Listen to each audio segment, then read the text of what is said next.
Welcome into the next edition of the Vegas Square Snippets, and in this episode we are discussing the recent signing of the point leader for the Vegas Golden Knights. That's William Karlsson. He was at one time a restricted free agent, and it was set to be one of the more interesting arbitration hearings that I've ever seen in sports history, and because you have a guy who effectively was not very good for the majority of his career, gets drafted by an expansion franchise, and proceeds to light the lamp like it's nobody's business. He was awarded a one-year, $5.25 million, they don't call it a bridge deal, but we'll call it a bridge deal basically. The good news is he does become a restricted free agent again next season, so there's a potential that the Knights could go through this all over again.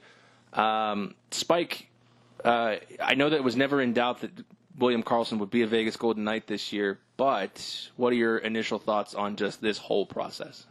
I mean, this just seems like a prove-it deal.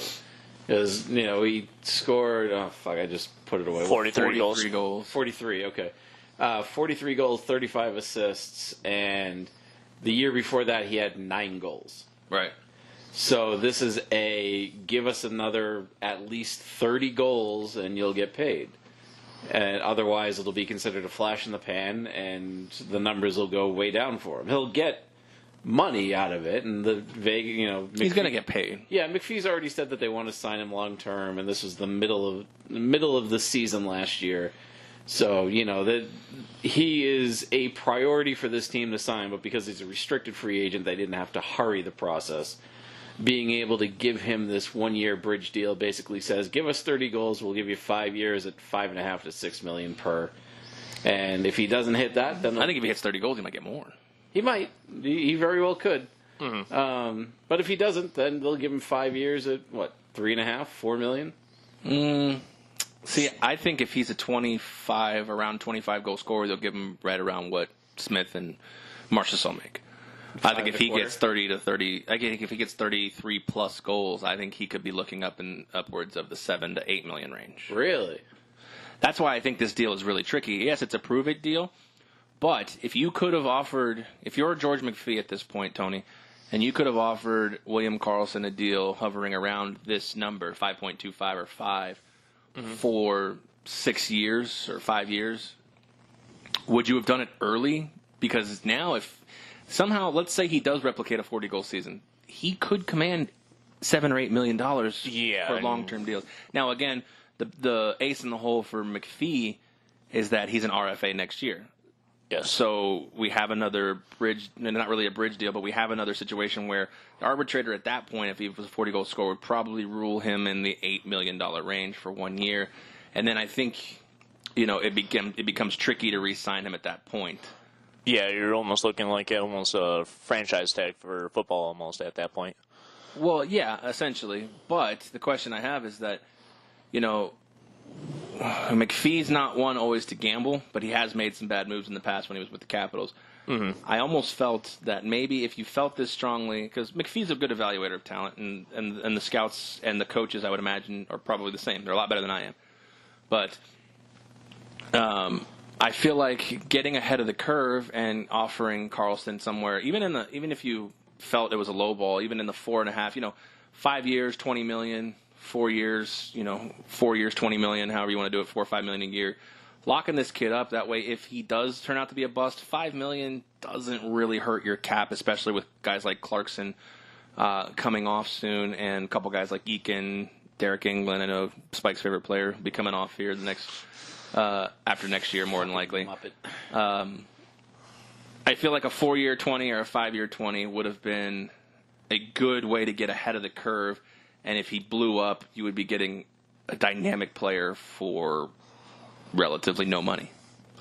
Yeah, I absolutely agree with you at that point. I think he will continue to succeed, especially with this team. I mean, he led the league in plus minus. That whole line, I believe, led the league in plus minus. Yeah, pretty much. Yeah, I think he's a strong suit and maybe even continue to grow. I mean, I don't see another 43-goal season, but I see 30-plus absolutely for sure. See, could be a possibility. Based on what I've seen with Karlsson, and with the rest of the league probably catching up to his newfound, talent or whatever, how you want to look at it. I see him more in the 20 to 25 goal range per year perennially, which is still a quality player at $5 million. That's exactly what we want, like Tomas Tatar to be. That's what they expect him to be at $5.3 million as well. The situation with me in the contract that I wanted them to offer, you can't offer him that contract after you offered Paul Stastny $6.25 million. You can't have your second line guy making 6.25 and your top point producer, you're lowballing him at $4.5 to $5 million a year. Yeah. Right.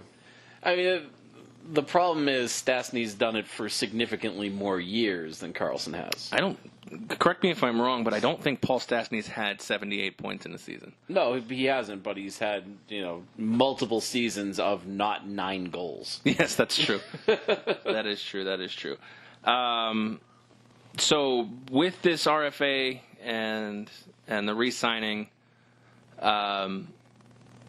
he becomes ineligible to renegotiate. Correct? Or no, they didn't go to arbitration. Is he eligible to negotiate a long-term deal whenever now? Because I know with the terms of an arbitration ruling, he can't renegotiate until the middle of this season. But because they didn't. It's been so fucking long since I've read any of this. I forget. Oh, you're my legal guy. I know, but I just.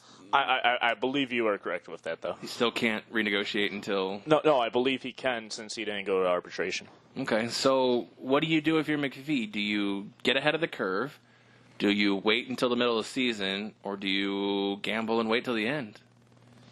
Maybe see how he starts off. If he starts off slow, maybe offer him a low ball contract then and see if he accepts it. Or well, you run the risk of pissing him off. Yeah, I mean, it's not really a gamble to wait till the end because he is still restricted. And even if he does go to arbitration, then you let it go to arbitration. Yeah, I think if McPhee lets it go to arbitration again next year, I think ego-wise we may lose William Karlsson due to the fact that he just never felt respected over 2 years. That's what I'm saying. You got a lot more than just the performance on the ice at that point. Yeah, but does he strike you as the kind of guy that's going to have an ego that gets in the way? No, but does he strike you the kind of guy that, okay, he has another 35-goal year. McPhee has no idea what to offer him. He goes for one more year, gets his $8 million, and says, after this, y'all can go fuck yourselves. I'll play it out, and I'm out of here. Because if I have another 35-goal season, someone's going to offer me Sidney Crosby money. Yeah, well, maybe, but I think that because Karlsson was misused so poorly in Anaheim and then into Columbus, and then he came to Vegas, and Vegas said, do your thing, and he did, I think that is enough of a respect that they showed him initially that he's not going to fly off the handle because he doesn't get Sidney Crosby-type money right away. Can Vegas' salary cap sustain him at a 6.5 to, another Stastny type contract, $6.5 to $7 million a year? I mean, that's going to probably be the end of Eakin and Bellemare at that point for sure. Reeves won't get signed in 2 years. No, but with Clarkson coming off the books, that certainly helps. Yeah, but that's still 2 years. I have Clarkson basically covering Fleury's contract at that point. Yeah, that's reasonable. So, I mean, I know, like I said, Engo's coming off the books, which you're excited about. I can't imagine he goes past this. Is it this season or next season? This season. He's got a 1 year deal. I think this is his last season in Vegas. 1.1 or something. I'll say retire and become a part of the front office. Yeah, exactly. And then just be done with him. Yeah, I think he'll have another decent, solid year and prove us wrong. And if he needs to get paid, he gets paid, I guess. Okay. Now, I've been saving this for the end. I think I have a hot take. Uh-oh. I think we should package William Karlsson. Oh, God. And a first-round pick in 2019 for Artemi Panarin. Trade Karlsson back to Columbus. And lock up a bona fide superstar. If they can sign him long-term. If they can agree to sign him long-term before making the trade. Wow. Artemi Panarin's better than William Karlsson. And Artemi Panarin wants out of Columbus. That he does, but sending Karlsson back to Columbus is such a kick in the dick. Well, that's not my problem. I don't care. If Artemi Panarin was playing for Edmonton, I'd say send him to Edmonton, but he just happens to be playing for Columbus. Right. I know he wants out of Columbus. You think Carlson and a first is enough to get him, though? At the end of next season, if Carlson has another 35-goal year. But, well, you know what? I will say with a caveat. If Carlson has another 35-goal year, I don't know if I want to trade him. I just don't think he can replicate. I think his production value is right around 22 to 25 goals, which isn't bad. It's just not Panarin numbers. Yeah, that's realistic. If I had to predict it for the season coming up, What was that word? Predict Okay. for Carlson the season coming up, I'm going to say over under 24.5 goals. I'll probably take the over. I would also take the over. I'll take the under in that one. I think his line mates, their ability to set up plays for each other is underrated. We keep talking about Carlson. Everybody loves Marchessault. I think Smith is the real key to that line, and the fact that he's able to, keep that line together, to set up the plays and do the right plays at the right times to get people where they need to be in order to score those goals. Because, we talk about Carlson leading the team in scoring with, 78 points? Mm-hmm. And Marchessault is right behind him at 75. And Smith had 60. Yeah, and Smith missed a significant 15 games. Yeah. Okay, so, but you're talking about a guy who has gone 30, 31, and 27, 77, 74, and 82 in 3 seasons, 2 with Chicago. But I don't know. I just feel like right now is the best time to take Carlson's value and get yourself a better superstar. If you can sign him long term. Right, and that. My problem is, if you can sign him long term. Well, you wouldn't make the trade until you agreed on an extension, right. like they were going to do with Carlson. Yeah, you would have to do it that way, but it's still, you've got one really good year of Carlson and potentially a second really good year of Carlson, which is really, if we're looking at Panarin has 3 good years under his belt, we're looking at Carlson possibly having a second good year under his belt. Well, wouldn't that, if Panarin had another one, that would be 4 good years. Assuming he has a good year, I don't know that Columbus is. I don't think they've improved enough to. No, I think they're Panarin still a bottom tier playoff team. Yeah. So, all right, well, that was just my thought. My thought was Carlson's value has never been higher, and if McPhee clearly isn't willing to gamble that he will be better, maybe take him at his highest value and see if you can get a guy who on the ice, especially in this town, can contribute and win. Yeah, McPhee would get fucking murdered by the fans, though, for doing that. If it never worked out. Yeah, because Carlson is so goddamn popular. If Panarin came in and became another Shipachyov and started bitching and moaning the whole time, and then, Carlson goes off and scores 45 for Columbus and Panarin puts up 30 for Vegas. That could cost McPhee his job. Yeah.